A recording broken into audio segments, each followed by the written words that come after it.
All right. Okay. Shalom. Welcome. This is a true Heritage Ministry production, and we say welcome to our channel. I'm your host, Kadar.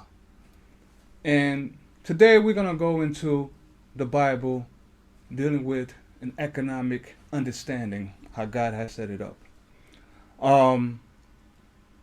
Why am I talking about economics?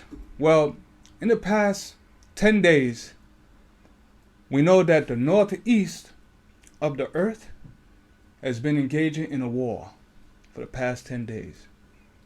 And as we reflect the war and study what's going on in the northeast of the globe, it brings us back to when King Solomon, was ruling over Israel in the Bible.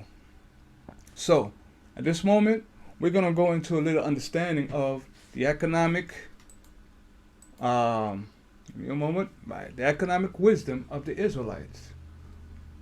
This is a part 1 series because we intend to furthermore have an ongoing series about economics according to the Bible.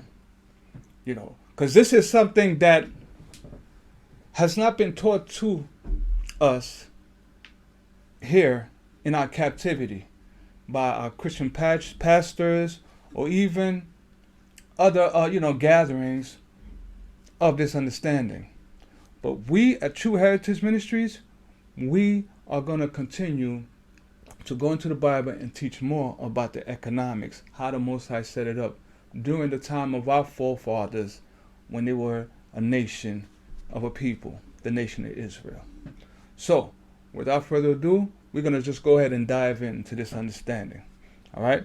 So if those who have your Bible, if you just get your Bible and you follow me, we're going to do an economic 101 series. All right? So, the economic wisdom of the Israelites, part 1.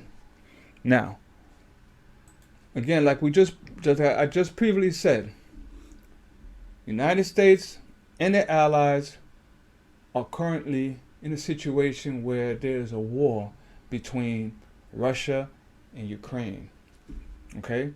Everybody been hearing it throughout the whole social media, throughout the news. Okay? In our time, we will call it what? Rumors of war. All right? Rumors of war. When we hear about it, we see it through television. All right? But we're not experiencing the casualties of the war that's happening, out in the East. Okay? But is it going to affect us? And that's what we're going to deal with today. We're going to deal with economics of the Most High and how this war out between Russia and Ukraine is going to affect us here in this captivity. All right? So, let's begin with Yeshua Mashiach, Jesus the Christ, in the book of Matthew, chapter 24 and 3. And it reads, "And as he sat upon the Mount of Olives, the disciples came unto him privately, saying, Tell us, when shall these things be? And what shall be the sign of thy coming and of the end of the world?" So right now, because we hear the rumors of war where it's nations against nation, we Israelites that's coming to this understanding, we're thinking that's the end. Okay? Is it? That's something that, the Most High is going to have to reveal to us as days go by. But is the war between Russia and Ukraine the beginning of our end? Okay? And when we go to the book of Matthew, the disciples asked Yeshua the Christ, when is the end of the world? All right? So let's see what Yeshua Christ says to them. Matthew 24, verse 4 to 6. And Yeshua answered and said unto them, Take heed that no man deceive you. For many shall come in my name, saying, I am Christ, and shall deceive many. And ye shall hear the wars and rumors of wars. See that ye be not troubled, for all these things must come to pass. But the end is not yet. Okay? This is where we are right now. We're hearing rumors of war. All right? Because we're not experiencing the casualty of this war right now. But Christ said the end is not yet. The end is not yet. All right? Let's continue.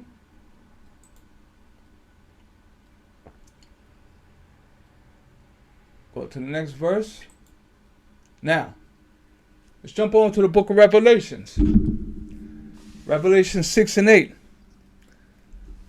And I looked, and behold, a pale horse. This is a revelation of John the Revelator, right? Getting a revelation from Christ, who is sitting at the right hand of the Father. So this is the revelation that John is seeing. And this reflects for our time. Okay? When you go into the book of Revelation, the prophecies, majority of the prophecies are reflecting our time. Okay? Revelation 6 and 8. And I looked, and behold, a pale horse, and his name that sat on him was Death. And hell followed with him. And power was given unto them over the fourth part of the earth, to kill with sword, and with famine, and with pestilence, and with the beast of the earth. You see, it says to kill with sword, to kill with famine. Famine means hunger, food shortage, okay? And to kill with pestilence. Pestilence is what? Plagues, diseases, a virus, right? And here's the connection. Last part. With pestilence and with beasts of the earth. We just experienced that with the pandemic. Okay? We was hit with the coronavirus for the past 2 years. Lord knows how long it's going to continue. But when they do the investigation, they see that the root of the pandemic is coming from a lab bat. Okay? A bat that's in a lab. All right? We just read that in Revelation. When it says that the pale horse will kill with sword, sword representing war, okay? Whether it be guns, knife for our time, with hunger, food shortage, and pestilence, plagues, okay? Plagues that is being created by man in a lab. This is the book of Revelation. So we're just going through that. All right? Okay. Let's go back to Matthew. Matthew 24 and 7. For nation shall rise against nation, and kingdom against kingdom, and there shall be famine, all right, hunger, and pestilence, which is plagues, and earthquakes in diverse places. So we've been seeing that for the past few years. There's been earthquakes in diverse places. We know there's been plenty of earthquake in Haiti, earthquake in west of this country, United States, earthquakes in South America, earthquake throughout the whole earth. Okay, more so than we ever seen before. All right. Now we have nations against nations, kingdom against kingdom. All right. In the middle of verse 7, it says pestilence, and earthquakes in diverse places. All these are beginning of sorrow. All are the beginning of sorrow. So where we are right now is not the end, because Christ said the end is not yet. But we are at the beginning of sorrow. Okay? Earthquakes, food shortage, the increase of food, which is inflation that we're in right now. Pestilence, dealing with the pandemic, okay, that's coming from a lab through a bat, okay, and nations against nations. The rumors of war. Okay? And it's really ironic that now that we see that the pandemic is sort of shifting, the narrative is sort of shifting from the pandemic, okay, of the different viruses that we've been going through. So now there's a new variant, and the new variant is the threat of a nuclear strike. Okay? The rumors of war. This is where we are right now. Okay? Now, let's go on to the next slide. Now, nation against nations. Here you have the rulers of Russia who put an onslaught attack on the rulers of Ukraine. Okay, for the past 10 days.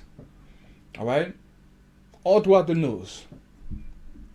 The rulers of Russia is being accused of illegally invading their neighbor country, Ukraine. Okay? So we're going to go into a bit why. And why is this war so crucial? Okay? And why should we, here in captivity, should care, and why we should observe this war? All right? If you haven't observed any wars that we had in the past with other nations, believe me, this war right here, you want to observe and you want to watch. And I'll show you why. Okay? So you have the rulers of Russia against the ruler of Ukraine. Okay? Russia sent military units to Ukraine and begin what? Bombing cities upon cities. Just really massacring and destroying buildings and oil plants all over the country of Ukraine. Okay? In the midst of all that, there's casualties of war, where you have over 800,000 Ukrainian citizens fleeing from the country. Mothers and children are being displaced, where they have to go find shelters, or they have to find different places to hide from the bombing. You have mothers, families that are in underground railroad train system in Ukraine, in other countries. Okay? This is something they were not prepared for. A lot of the men have to stay in the country so they can do what? Continue to fight against the rulers of Russia. All right? And it's something they did not prepare for. They just did not see forthcoming. Okay? So this is a casualty of war. 2. In Ukraine, you had thousands of African students trapped in Russia under attack. So you have to ask yourself, whoa, what were these African students, of course they're Israelites, they are people, doing in Ukraine as students? Okay, we're going to explain that as we go on. But there were a good number of African students and other nation students, Indian students, that were in Ukraine, okay, during the time of the war, at this very moment. Next. Here's a headline. Ukraine, concerns mount as black people report racism while fleeing the war zone. So what's happening is there's also families, black families that's there in Ukraine, okay, who are now getting caught in the crossfire of the war between Russia and Ukraine. You have over 800,000 Ukrainian citizens fleeing, and they're getting the support from other countries, but black people there are not getting the same treatment. A lot of black people, including students, were left behind. If you search through the news and social media, you'll find that train conductors were not letting black people, our people, aboard the train to flee. So a lot of them are just left on their own to feed for themselves, to find some type of shelter for themselves. Okay? Unfortunately, that's what happened. You're under another nation's mercy. And that's something that our people that was in Ukraine wasn't prepared for, didn't expect to happen. But what were they doing there? Okay, we're going to go more into it. All right. Now, NATO, the North Atlantic Treaty Organization. This is NATO. Okay. NATO stands for the North Atlantic Treaty Organization. What NATO is they are like their whole mission is to safeguard their allies' freedom and interests through what? Security and military strength. Okay? Basically, you have a group of different European countries, including the United States, who have formed a confederacy to what? Protect each other from other nations who are not part of the National Atlantic Treaty Organization. Okay? NATO consists of a few countries, Belgium, Canada, Portugal, France, Italy, Germany, the United Kingdom, and the United States. And then there's other countries, okay, that is part of NATO. But unfortunately, Ukraine is not part of this alliance. Ukraine is not part of this confederacy. Okay? Russia is not part of NATO. Iran is not part of NATO. Well, North Korea is not part of NATO, and China is not part of NATO. Okay? So the NATO have to step in. But their hands are tied. Their hands are tied. Okay, there's nothing they can do about it right now for some reasons. We're going to go into that. So let's go a little bit more by NATO. Now, let's go to the book of Revelations. Revelations 7:1. And it reads, "And after these things, I saw 4 angels standing on the 4 corners of the earth, holding the 4 winds of the earth, that the winds should not blow on the earth, nor on the sea, nor on any tree." Now, in the book of Revelations, the 4 winds refer to nations, different nations.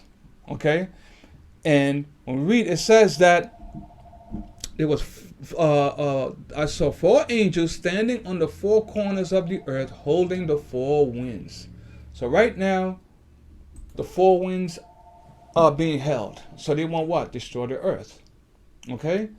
Now you look at NATO, symbolism is a 4-pointed star representing their confederacy. Okay?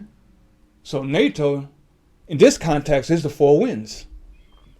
So they're being held back. So right now, NATO is not sending their military unit into Ukraine to help the Ukrainian government against Russia. They're not doing that. Because, like I just said, Ukraine is not part of their confederacy.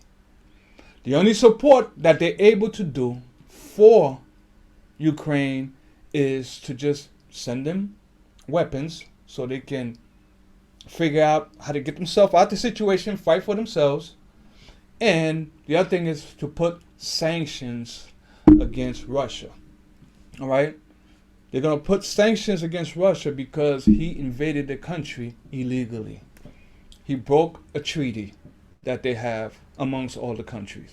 All right? So NATO got their hands tied too.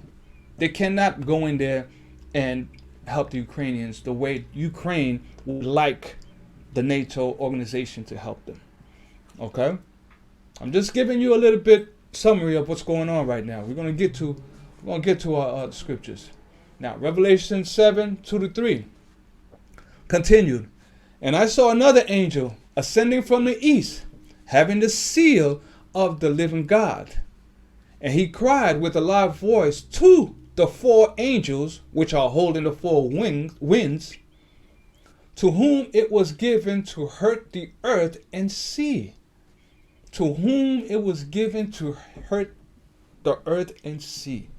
The four winds was given to hurt, okay, to hurt those who lived on the earth. The countries can hurt the earth and sea. That's the four winds. Okay? I hope you get an understanding. Verse 3, saying, hurt not the earth, neither the sea, nor the trees, till we have sealed the servant of our God in their foreheads. So, the four winds are not acting on this war between Russia and Ukraine. Because why? Israel is still waking up. Okay? The Most High is holding the four winds, right? So he can do what? Start sealing the righteous of Israel. While our people are being awakened, there's certain things that we're going to have to do, right? When we come to an understanding, to be what? To get sealed. Okay? But that's another lesson. All right? But we're just dealing with the four winds right now. Okay? Next. So the four winds are going to do what? They're going to put sanctions against Russia. Okay? Sanctions. All right? Here's some of the sanctions they're going to do.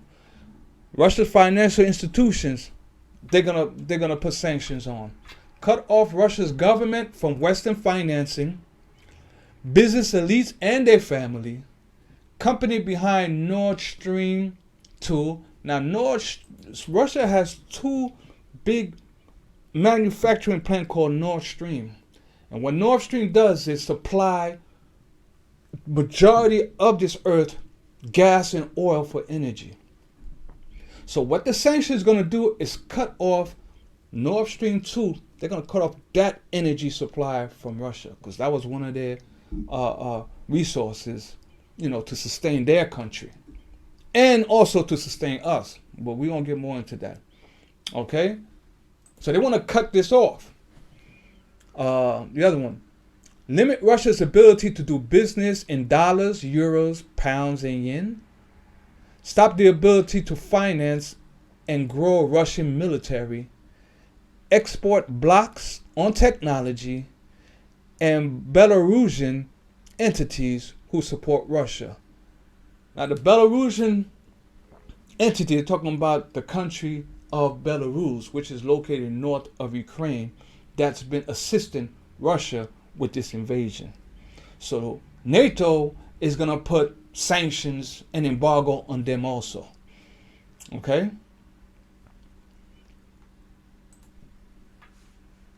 Now, Swift Bank, better known as Society for Worldwide Financial Telecommunication. Okay? That's Society for Worldwide Financial Telecommunication. The Swift Bank is a international banking system for all the rulers of this earth. That is including all the members of NATO. That's including Iran, China, North Korea, Russia, and Ukraine. All of them have interaction with this bank. This is a banking system that they use so they can circulate financial transaction amongst themselves as leaders of the earth. Okay? So now, the main one, Swift Bank, is trying to what? Cut Russia out of the financial system with Swift Bank. Okay? Which they intend to affect the people of Russia. So right now, you got people of Russia running to the ATM to try to pull out their cash. And unfortunately, a lot of them are going to run out of cash. Okay? So the main purpose is to get the people of Russia angry enough to do what? Protest against their leaders to stop the war.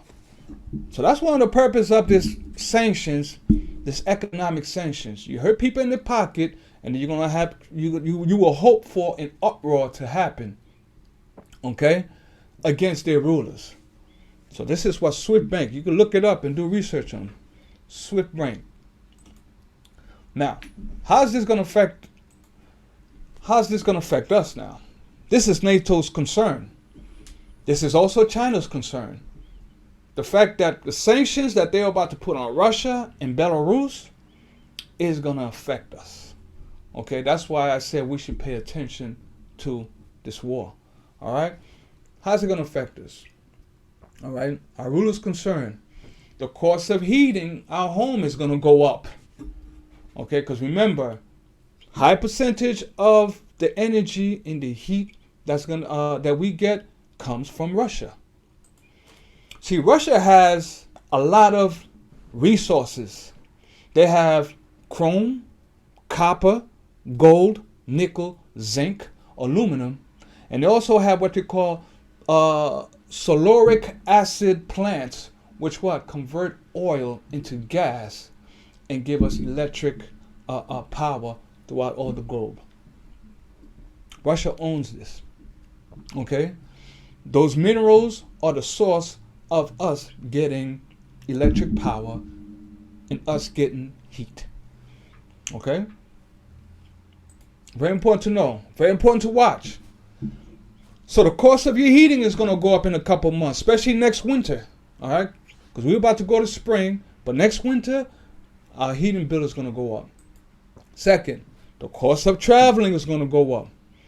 All right, in the upcoming months, to fly anywhere is going to cost more than what you would pay for, because why? A lot of the energy that we get for our planes and our railroads was coming from Russia. So now NATO have to go into their reserve and take more fuel and energy to sustain their country, to sustain their residents of their country, like people like us, people in Europe.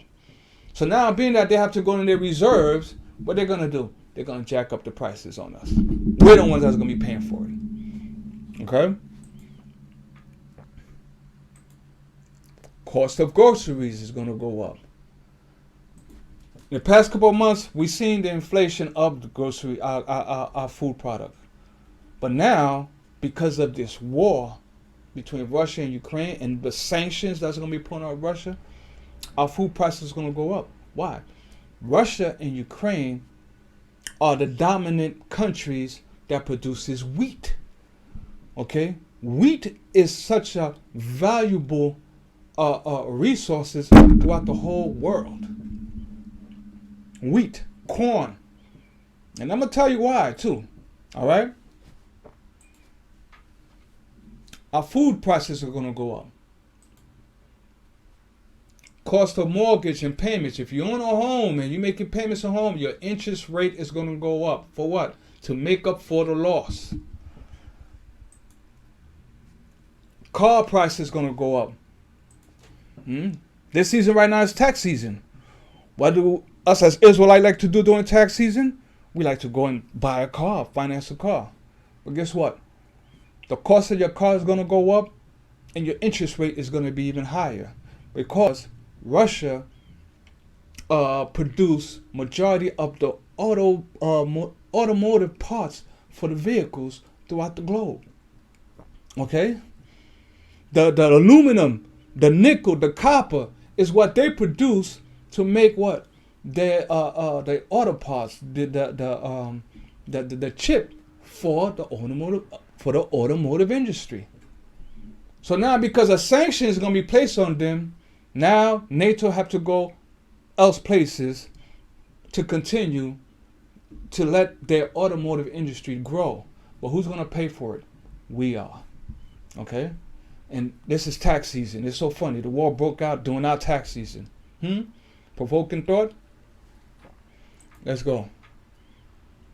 Now, here's an article. It says, how a Russian invasion of Ukraine, the breadbasket of Europe, could hit supply chain. See? They're talking about this war it's a breadbasket situation. What do you use to make bread? Wheat. Okay? Ukraine and Russia are the biggest suppliers of wheat and corn. through majority of the globe. Everybody like bread. Majority of people love eating bread. Okay, especially out in Europe. All right, they're the major suppliers. Let's continue. Key points. Russia is also the world's top wheat exporter, together with Ukraine. Both account for roughly 29% of the gold wheat export market. 29%. China is also a big recipient of Ukraine corn. In fact, Ukraine replaced the U.S. as China's top corn supplier in 2021, said Don Torah, president of the Source Industry Group. See that? Ukraine replaced the U.S. as China's top corn supplier.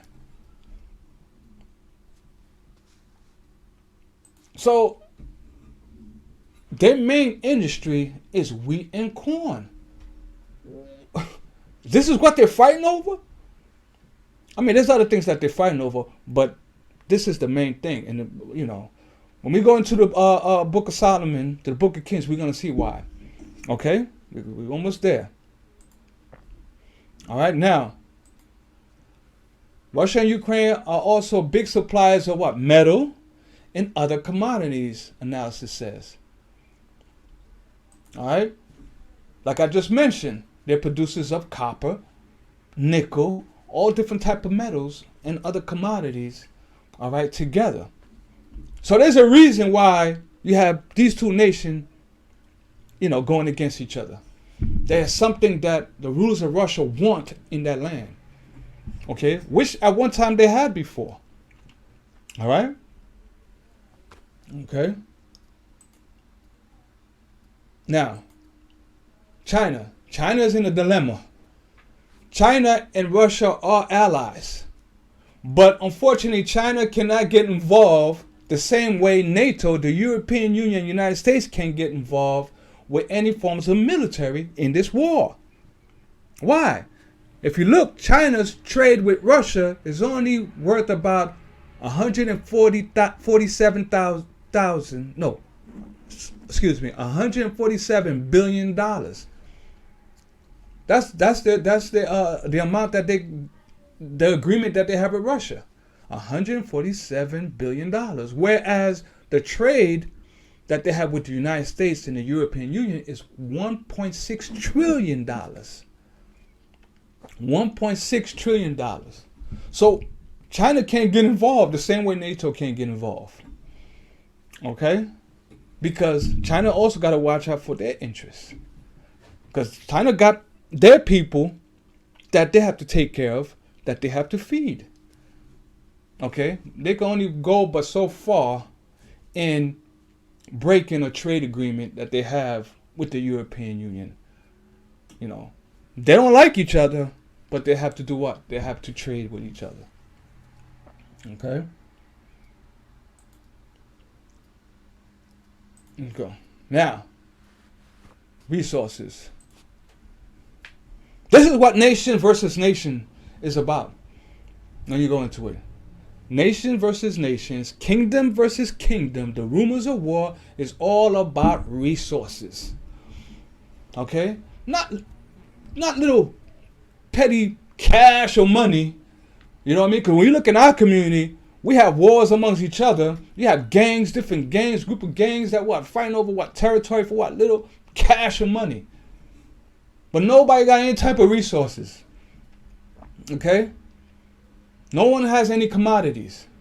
Now I want you to look inside your house. Look around you. Look at everything you have in your possession right now. Are there any type of commodity? Can you barter with what you have? Can you build with what you have? No. Because part of our curse as Israelites in this captivity, we became consumers. All right? We became consumers where we just like to always buy things. But we have no understanding, no education on resources or commodities. All right? You have black on black crime in the inner cities over what?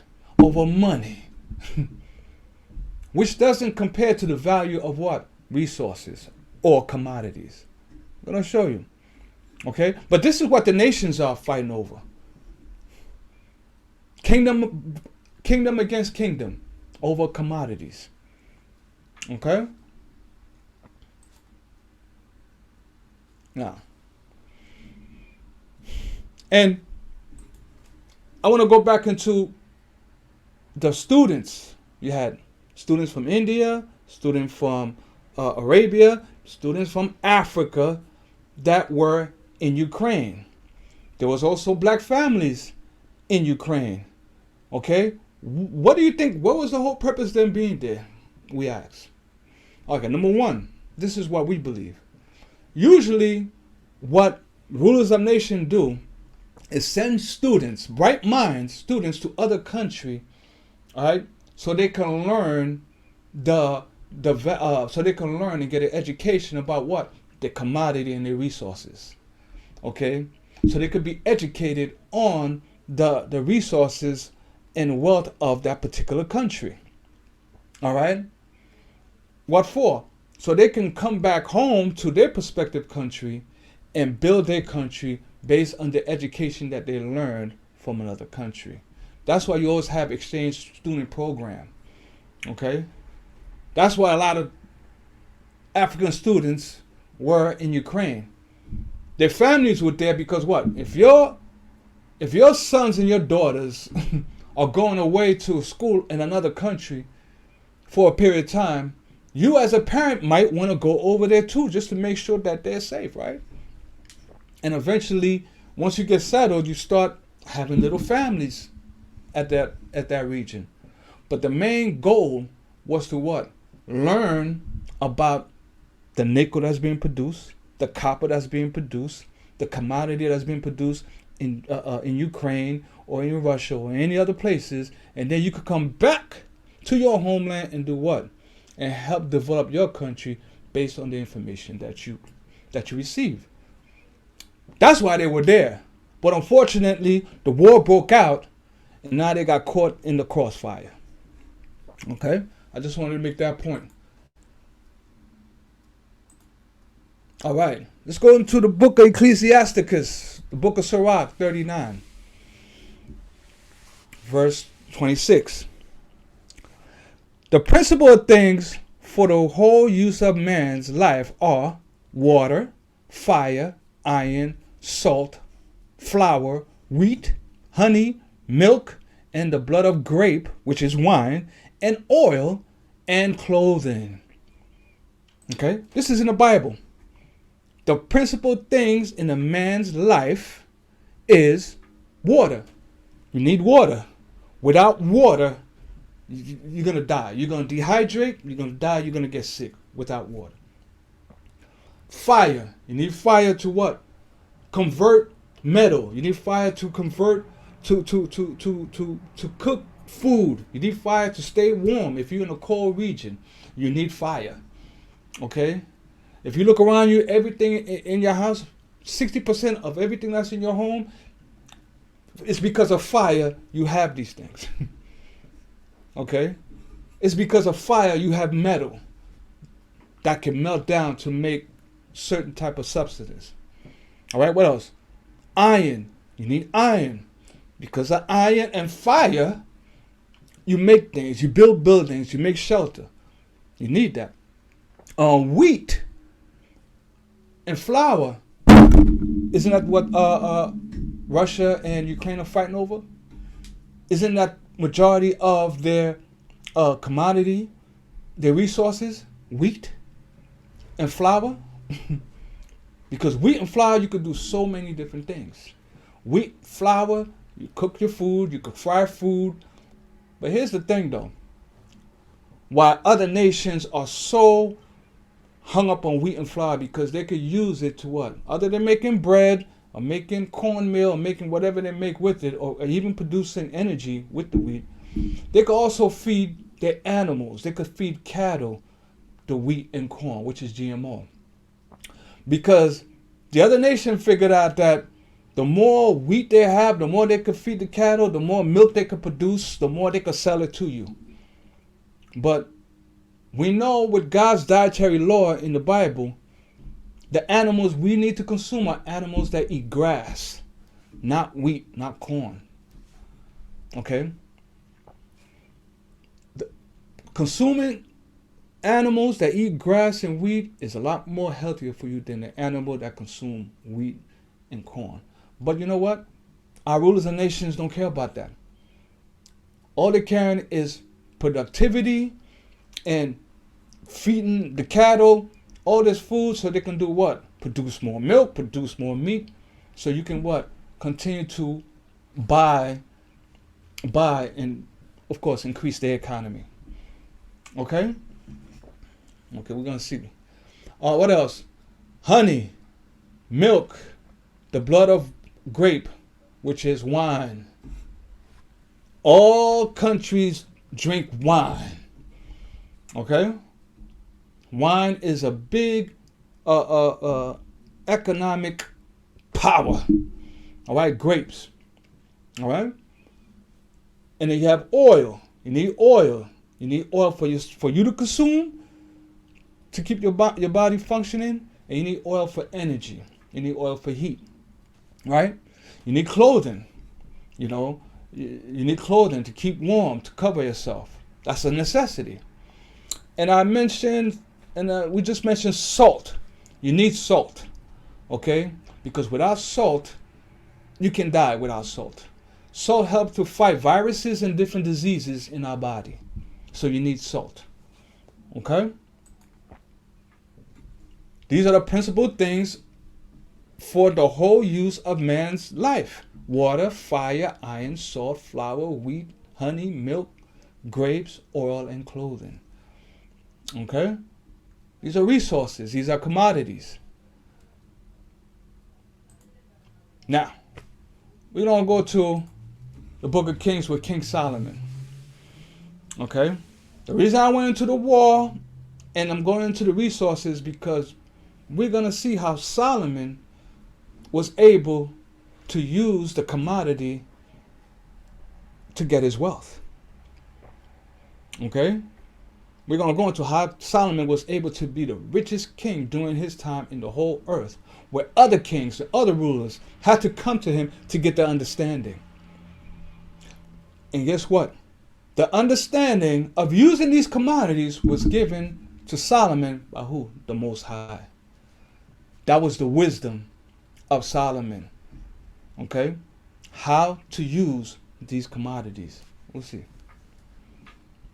Let's go. 1 Kings chapter 3 and 5. In Gibeon, the Lord appeared to Solomon in a daydream by night. And God said, ask what I shall give thee. Okay? So, Solomon became ruler of Israel. Okay, an inheritance that was handed down by his father David. So now, in a dream, in a vision, while Solomon was sleeping, the Most High came to him in a vision, in a dream, and asked, whatever you ask, I will give you. Okay? He said, ask what I shall give thee. And Solomon said, thou hast showed unto thy servant David, my father, great mercy, according as he walked before thee in truth and in righteousness, and in uprightness of heart with thee. And thou hast kept for him this great kindness, that thou hast given him a son to sit on his throne, as it is this day. Verse 6. And Solomon said, hold on, sorry. All right, verse 7 to 3. And now, O Lord my God, thou hast made thy servant king instead of David my father. And I am but a little child. I know not how to go out or come in. And thy servant is in the midst of thy people, which thou hast chosen, a great people that cannot be numbered nor counted for multitude. So Solomon understands that now he has a big responsibility as a king of a great people of God, the children of Israel, our forefathers. Okay? He understood that as a ruler. Now he has a responsibility to what? To his people that he's ruling over. So he's going to ask the Most High for wisdom to do what? To rule over this great people. Continue. Verse 9 and 10. Give therefore thy servant an understanding heart to judge thy people, that I may discern between good and bad. For who is able to judge this thou so great a people? And the speech pleased the Lord, that Solomon had asked these things. Verse 11. And God said unto him, because thou hast asked these things, and hast not asked thyself long life, neither hast asked for riches thyself, nor hast thou asked the life of thy enemies, but had asked for thy understanding to discern judgment. So the Most High said, because you did not ask for riches, or even to crush your enemies.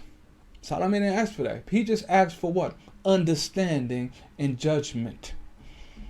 Okay? Understanding and discerning judgment is meaning what? How can he manage this group of people, okay, and do righteous judgment? All right? So it's about managing, all right, and making right judgment for Solomon. Okay? So he's asking the Most High, give him understanding, give him wisdom so he can know how to manage and make right decisions. Okay? He didn't ask for wealth.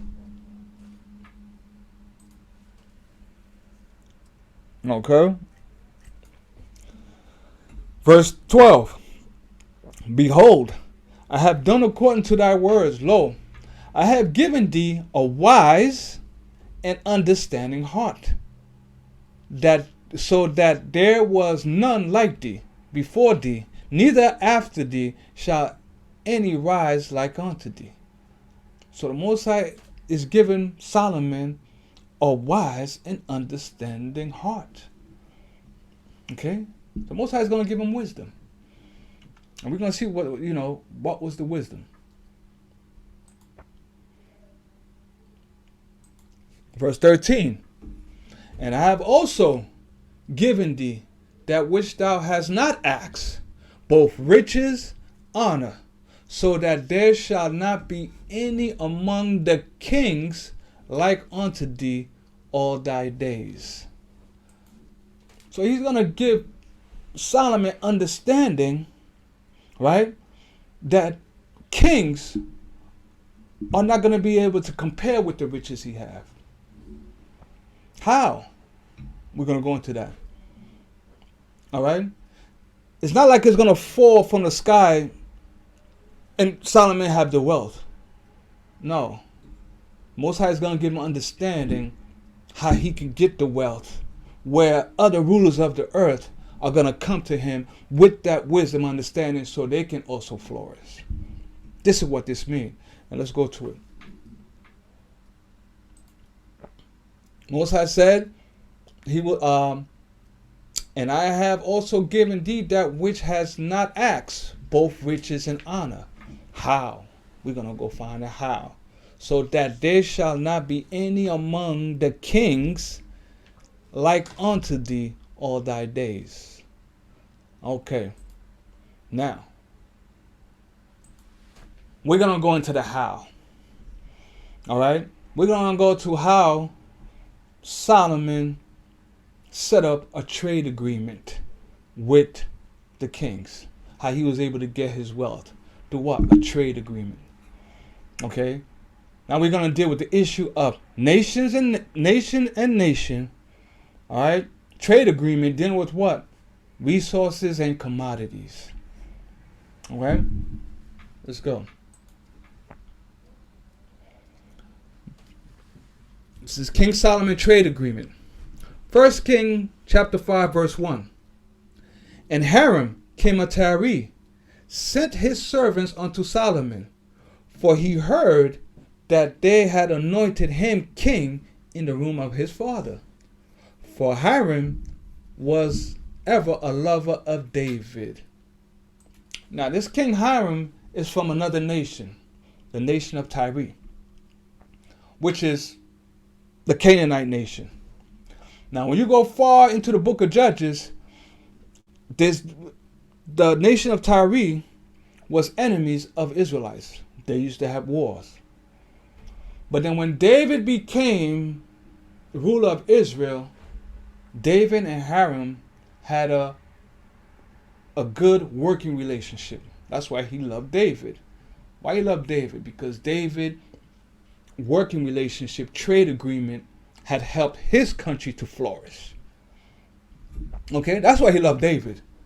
It's not no emotional thing. It was a business thing. It was out of respect. And also David was a righteous man, a man of principle. Okay, so those are the reasons why another nation ruler would love a man like David. But it had a lot to do with their trade agreement. Okay.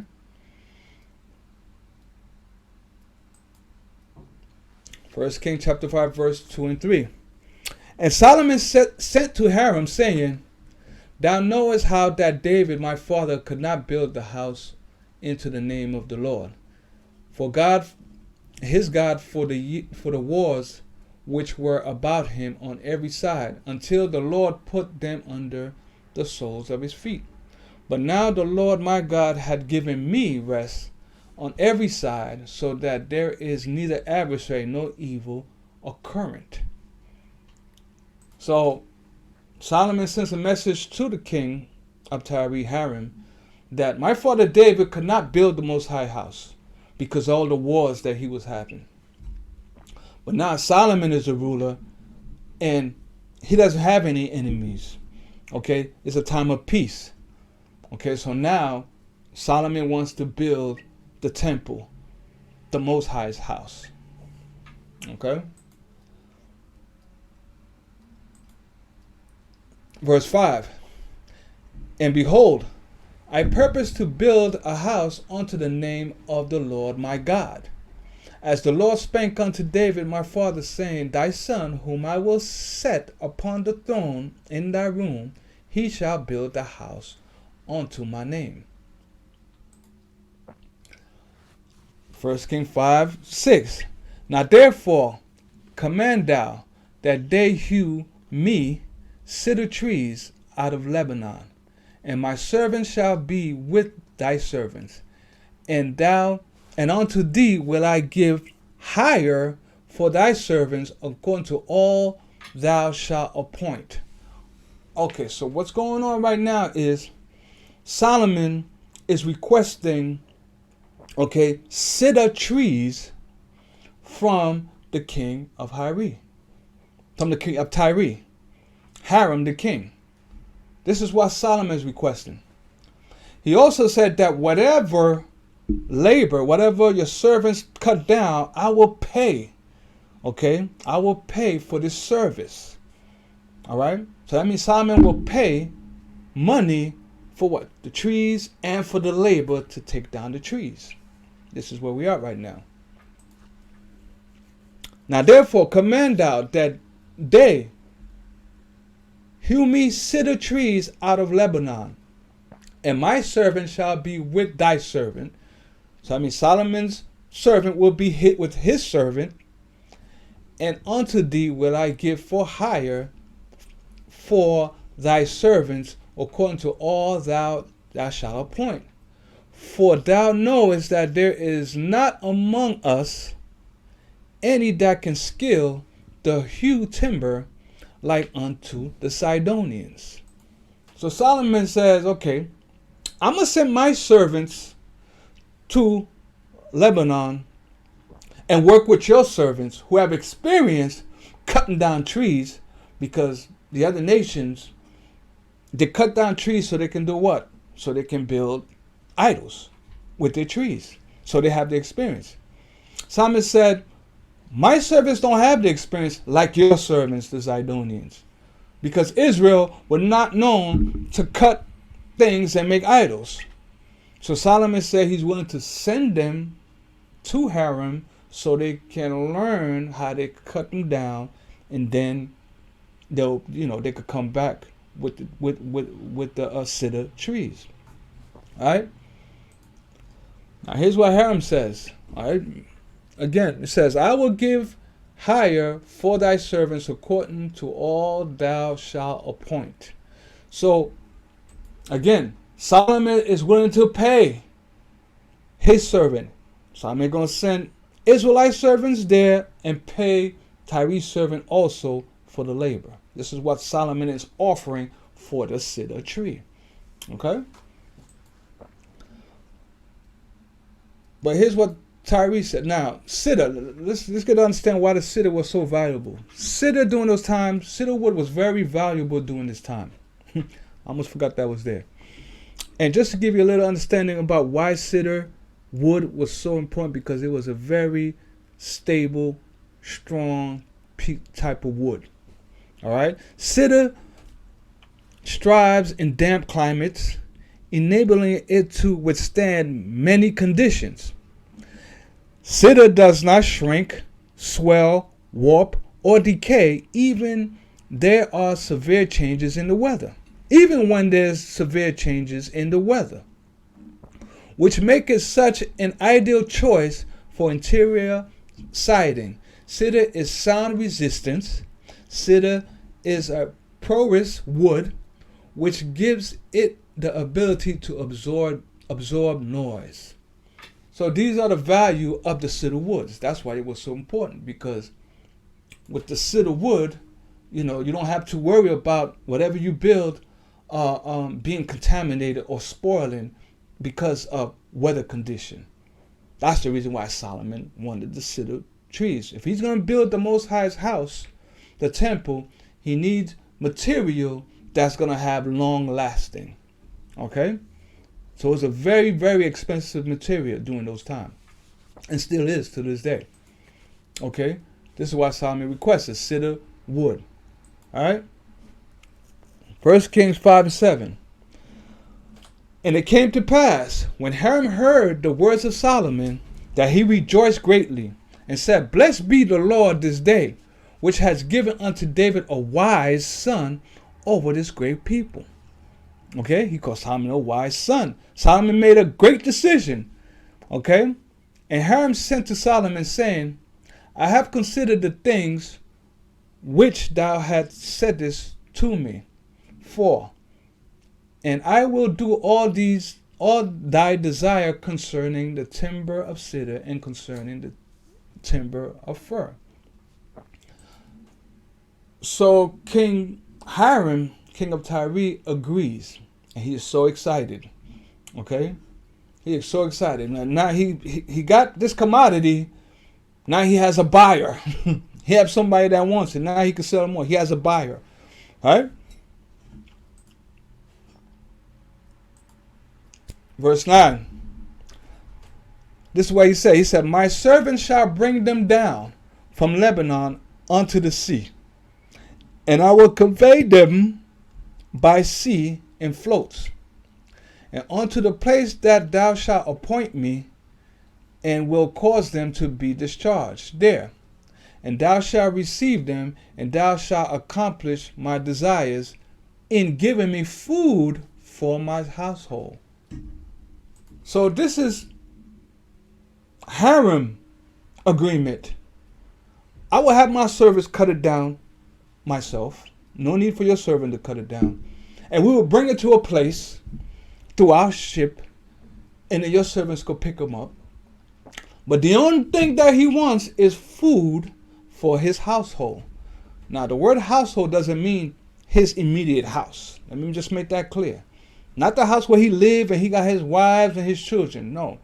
He means food for all the regions and provinces that he rules over. Okay? That's what I mean at that time when it said household. That means all the regions and provinces that he rules over. So he told Solomon, I don't want your money. I don't want your cash. I don't want you to pay my servant. All I want is the food. Okay? So what food is he talking about? All right? He says, thou shalt accomplish my desires in giving food for my household, food for my providence, for my region, for my country. Okay? So Hiram gave Solomon cedar trees and fir trees according to all his desire.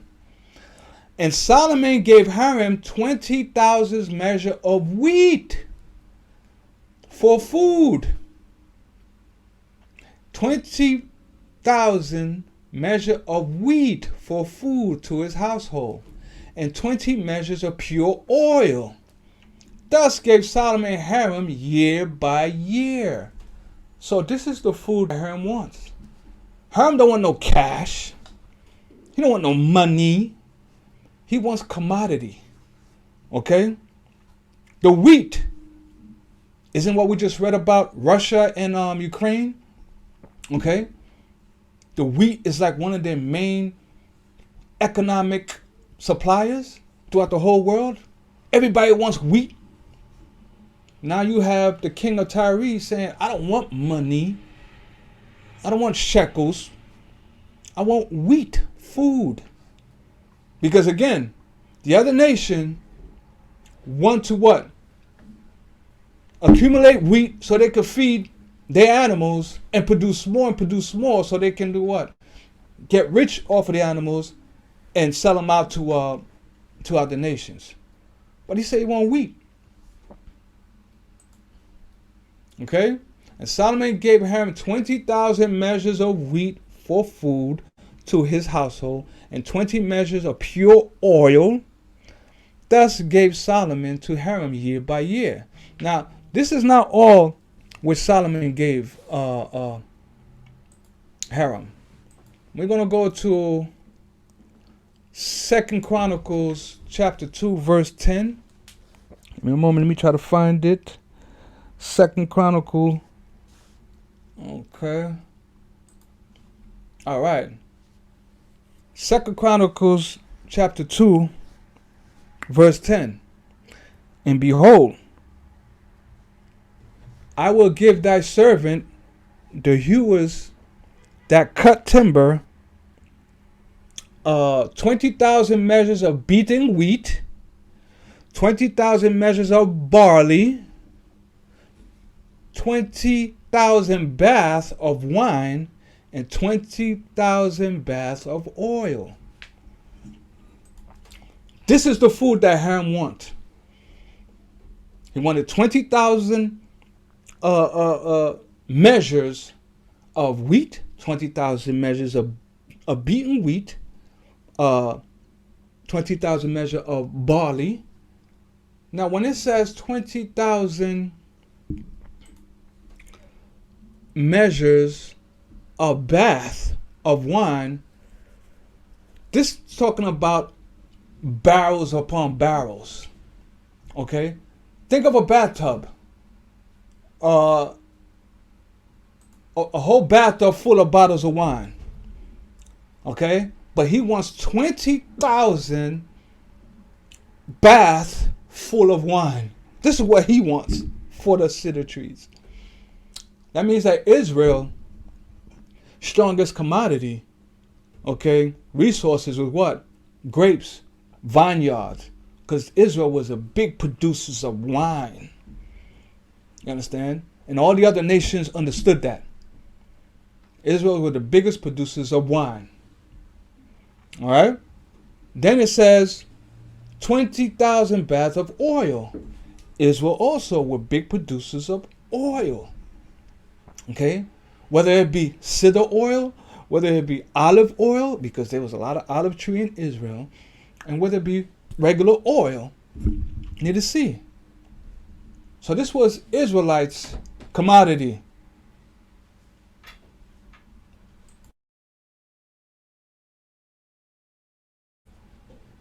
Israelites' commodity. Okay? So this is what the king of Tyre wanted from Solomon. He didn't want money. He didn't want cash. I have to iterate that. You keep saying it over and over for a better understanding. Okay, so let's go back to. Okay, so we just read in 2 Chronicles other resources that Solomon, that the king of Tyre requested from Solomon as far as food. Okay, now, why do you think the king requested all these wine, oil, wheat? When he says for his household, yeah, for his people. Okay, for his people also. This is what Tyre can do with the other nations that he worked with. Now he had commodity that he can barter with other nations, because other nations wanted wine, other nations wanted wheat, other nations wanted barley, other nations needed oil. So that's why he wanted that. Now he could get bigger exchange for what he received for Solomon. But all Solomon wanted was just the trees. Okay? The cedar trees. That's what he wanted. Are you following me? The trade agreement they got? Wheat was a big commodity. Especially during those times, and now also during our time. Okay? Now let's continue on. Now here's something else. This is also what can be produced with cedar wood. Some countries are producing oils. Okay? Cedar wood essential in Texas, oil benefits and for hair growth, for dry skin, antiseptic properties, arthritis relief, natural deodorizers, natural sedative, improve skin condition, cough relief, bug repellent, stress relief, fight fungal infections, and helps acne. Okay? So Solomon had this understanding. He had the understanding, not only just to build the most house with the trees, but also Israel was going to do other things with the cedar wood, the cedar trees. And these are things that you can produce. Once you have the resources, you can convert it into products, okay, that you can sell to other people. Okay? Okay, let's go next slide. 1 Kings 5, 12 to 13. And the Lord gave Solomon wisdom, as he promised him. And there was peace between Hiram and Solomon, and they two made a league together. So the wisdom of the Most High that he gave to Solomon, when Solomon asked for wisdom, was to what? Have a good trade agreement relationship. Okay? That was the wisdom. Solomon had to figure out, how can I make something by dealing with the other nation? That's the wisdom. Because that was something Solomon really didn't fully understand. But he asked the Most High, give him discernment, give him understanding, so he can what? Work with other nations. That's why him and Ham was at peace. Because their trade agreement was benefit to both of them. Okay? Verse 13. And King Solomon raised a levy out of all Israel, and the levy was 30,000 men. Now, I put in the bottom, a levy is a workforce of laborers. That's what a levy is. Levy is, he had 30,000 men that he put together. Okay? So here's the thing. Solomon offered Hiram money in order to pay for his servant. But Hiram didn't want that. Hiram decided he wants the commodities, the food instead. So Solomon had what? Solomon had extra cash. He had money. So what he's going to do with this money? Now he's going to pay his servants, his labor force, to continue to do the work. That's the wisdom he has. Okay? The money is for the inhabitants. The cash we get is just for us to circulate amongst ourselves. But our rulers, they don't deal with cash. They deal with resources and commodity while we deal with money. Okay? So the levy is a workforce. Okay? 1 Kings 5, 14 and 15. And he sent them to Lebanon, 10,000 a month by courses. A month they were in Lebanon, and 2 months at home. And Adoniram was over the levy. So Adoniram was, how you could say it, the head of the workforce. He probably was the Secretary of Commerce, or the Secretary of the Labor Union. Okay, that was his position. Is to gather the workforce and make sure everybody gets paid according to the work that they do. Okay, this is Economics 101 right now. Okay, verse 15. And Solomon had 70,010 that bear burdens, and 80,000 hewers in the mountains. Now, Solomon has men who are cutting up mountains. Okay? Where did they learn it? At first, Israel couldn't cut down trees. But remember, he sent some of them to Lebanon with Hiram servant, and they watched and they learned how to cut down trees, how to cut a strong metal, how to cut rocks. This is something Israel learned from the other nation. This is why we had our brothers and sisters in Africa send their children to other nations so they can learn what? How the other nations use their commodity. Nothing new under the sun. So Solomon had to send Israelites there. Remember it says they were there for some months. They were learning how the Zidonians was cutting down trees, were using their tools to cut down the minerals in the other country. So now they could come back in Israel and what? Go cut down rocks in their mountains. Okay? And Solomon had 70, verse 15, Solomon had three scores, which is about 63, and 10,000, which is about 73,000 men that bear burdens, and 80,000 hewers in the mountains. So now they're in the mountains of Israel cutting up rocks. For what? And the king commanded, and they brought great stones, costly stones, that they hew stones to lay the foundation of the house. You see that? The thousands of men that went to the mountains to cut rocks, cut stones, not able to find precious stones that could start what? Building the temple, building the house of God. Okay, now they were able to dig more for their own commodity, their own economic resources.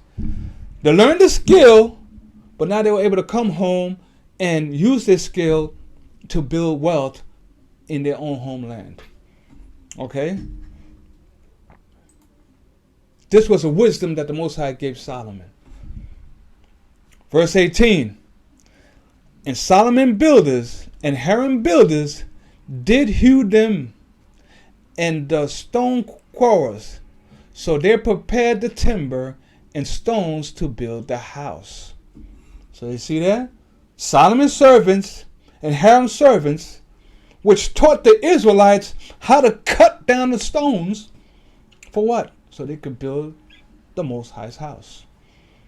That's a trade agreement. I send my people to your people, teach my people how to do certain things that they're lacking, and I will give you food. I will give you wine. I will give you oil. I will give you barley. I will give you wheat. Ham will take the food and he's going to do what? He's going to sell it to other nations. In my part 2 series, we're going to go into Tyre, how they built their wealth, but also because of their violence, the Most High brought them down and put sanctions on them. That's going to be in part 2. The Most High put sanctions on the other nations because of wickedness towards Israel. But that's in our part 2 series. But anyway, Tyre is building their wealth, working with the Israelites during the time of Solomon. Okay? Now, what is our understanding of true economics? Okay? Nations against nations for the control of resources. Resources have more value than money. The wisdom of Solomon was to manage the resources given to the Israelites. That was the wisdom that Solomon was granted by the Most High. How to manage the resources, how to manage a group of people, of your people, in order for what? To have peace amongst our land. Okay? So the wisdom of Solomon is managing resources of commodity and also discerning and managing God's great people. Okay? Now there was we're going to go into a lot more of other resources that Solomon was able to accumulate through his wisdom. All right? Let's go into, we're going to go into 1 Kings chapter 10, 14 and 15. We're going to read this through it quickly. This is Solomon's great wealth. Now the weight of gold that came to Solomon in 1 year was 606 talents of gold. Besides that, he had the merchantmen and of the traffic of the spices merchants and all the kings of Arabia and of the governors of the country. So Solomon had gold coming in. What was he doing? He's building his Federal Reserve. Okay? More gold was coming into Israel through Solomon. And the gold has so much value. That's why we have what they call a Federal Reserve, where the gold is. All right? When you look into the stock market, the gold is the one that has more value. All right? Gold is a resource. Gold is considered a commodity. Gold is something that you can melt and it won't lose its value and you could make into other things with. That's why you had a lot of our brothers and sisters in the pop culture, hip hop community back in the days. They used to wear a lot of gold. We used to criticize them, but now with this understanding of economics, we understand why they purchased a lot of gold and wearing, because that was their way of accumulating assets. Okay? If you're buying gold chain, gold ropes with high value, you are accumulating assets. We're going to go a bit into that. Okay? He had merchantmen that were doing what? Trafficking spices. Okay? With other kings in Arabia, Ethiopia. Okay? And he made 3 shields of beaten gold. 3 pounds of gold went in 1 shield. So Solomon was using the gold and making shields out of them. Okay? Verse 18. Moreover, the king made great throne of ivory and overlaid it with gold. And all the King Solomon drinking vessels were of gold. And all the vessels of the house of the forest of Lebanon were pure gold. None were of silver. It was nothing accounted in the days of Solomon. So the gold that Solomon was getting was from Lebanon through who? Through the king of Tyre. Okay? Tyre had control of the gold in Lebanon. But Tyre rather give Solomon all the gold in exchange for what? Food. The wheat, the barley, the oil, and the wine and the grapes. That's what Tyre wanted. Solomon, I'll give you gold. I'll even give you a ship. But just continue giving me what? The wheat, the barley, the wine, and the oil. Verse 22. And the king had, king had at sea a navy of Tarshish with the navy of Haram. So even Solomon now, he was able to get his own marine, his own navy ship with the navy of Haram. Once in 3 years came the navy of Tarshish, bringing gold and silver, ivory, apes, and peacocks.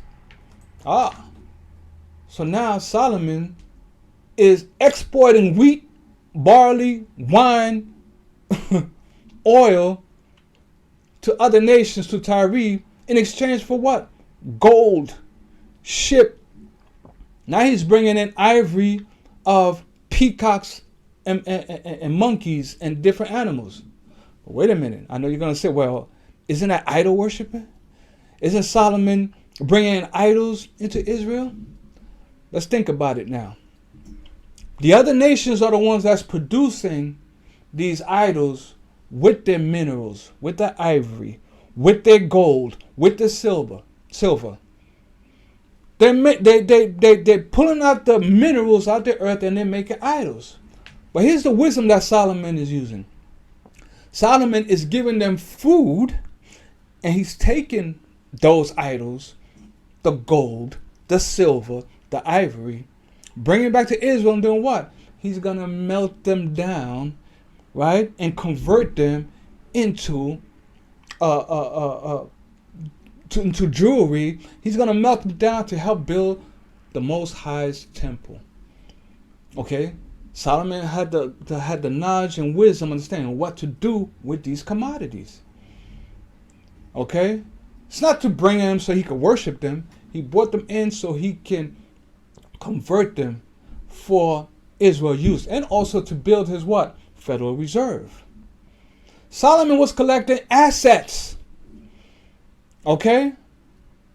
Solomon didn't care about cash.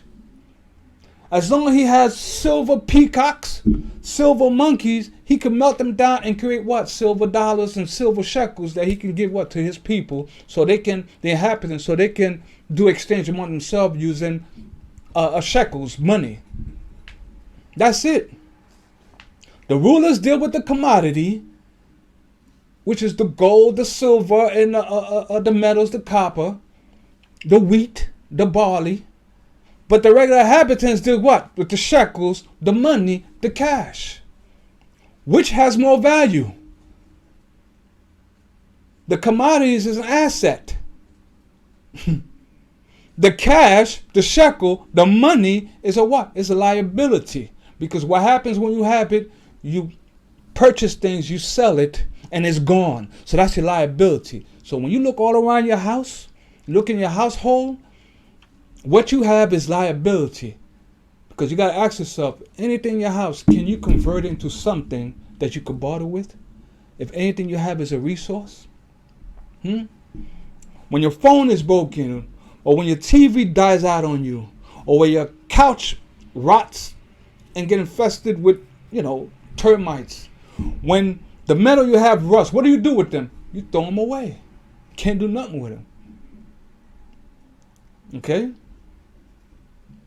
This is economics, people. That's written in the Bible. So when Solomon was getting all these golden and silver idols, he was melting them down, creating money to what? To pay his labor force, the levy. See how it's all coming together? All right. Let's continue. 1 Kings 10:23. So King Solomon exceeded all the kings of the earth for riches and wisdom. And all the earth sought to Solomon to hear his wisdom, which God had put in his heart. So now all the other kings of the earth, seeing that Solomon had turned wheat, barley, wine, or oil into what? gold and different riches, ivory, weapons of gold, weapons of silver, money for the inhabitants of Israel. So what happened? The other rulers of nations wants to come over to Solomon. They want to get understanding. How did he do it?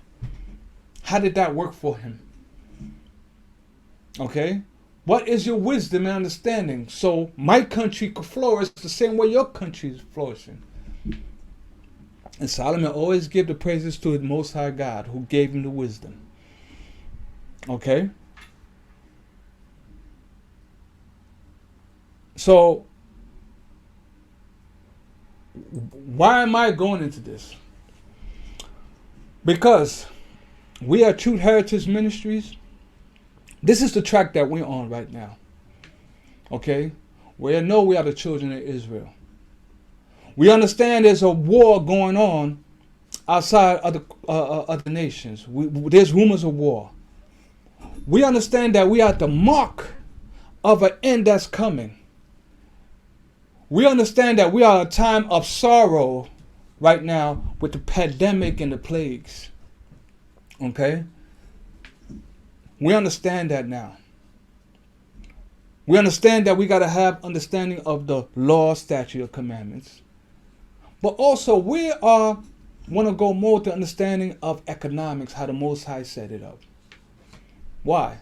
Because if we're up next, and if we're supposed to rule above all nations, we need to start educating ourselves around commodities and resources. Okay? Because the Most High created all those things. He created everything. But if we as Israelites don't have the understanding how to use it, how to convert them, to build and uplift our communities or our people, then you know what? The Most High is going to hold the four winds.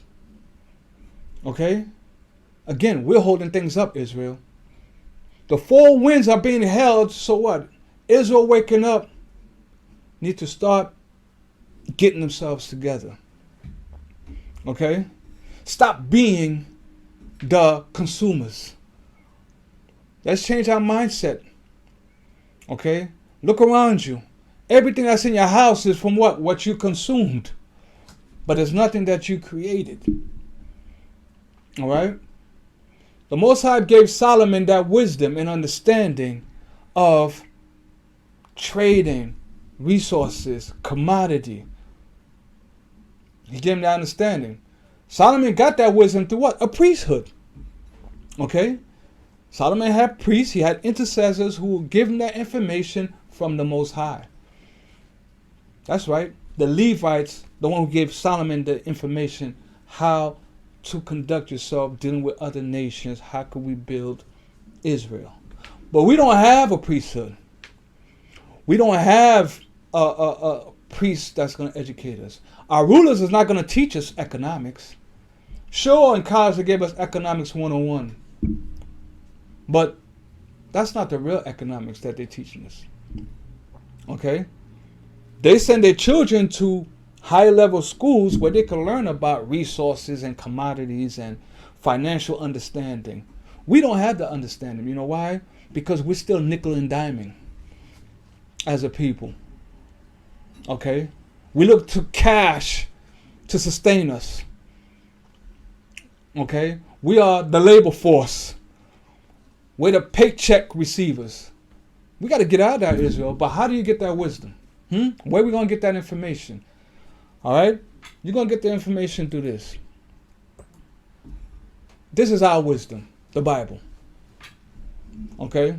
This is where we can re-educate ourselves, understanding economics. It's through the Bible right now. Ain't none of us going to go back to school, and none of us going to go to these workshops and pay all these people that's out there saying, oh, how you can make $1 million in 1 month through this, through that. No. Okay? This is where we'll be able to get that understanding, through the Bible. All right? Because in this book, the Most High, our forefathers had recorded and written down the wisdom of how Israel flourished. And that's why we need to stay more in that book. Okay? So now, moving right along, we have Iron Sharpens Iron, and with Iron Sharpens Iron, we're going to go more into economics on a more higher level, in a deeper scales, according to the Bible. So, any man out there that's watching this program, I'm asking you to, send us an email, register with us, okay, for our virtual platform, Iron Sharpens Iron, okay. We're going to deal with economics. We're going to raise the consciousness of the financial system which the Most High had placed in the Bible, okay. We're going to be bringing out many series of resources and commodity, the understanding. All right. So that's Iron Sharpens Iron, and also subscribe to our channel, True Heritage Ministries. That's our YouTube page. When we bring up more lessons of the Bible and understanding, you can tune in. Okay. So just look out for it. Iron Sharpens Iron. Also, we like to give thanks and prayers to the brothers who are teaching us the law every Shabbat. Heritage of Jacob's Church, located at 2801 Church Avenue, Brooklyn, which will commence tomorrow, Sabbath day, from 3:30 p.m. to sundown. All right, that's Jacob. That's Heritage of Jacob Church. You can email us if you want more information about our church. All right, where you can learn the law, and then we can understand what the Most High will for us during these times. All right.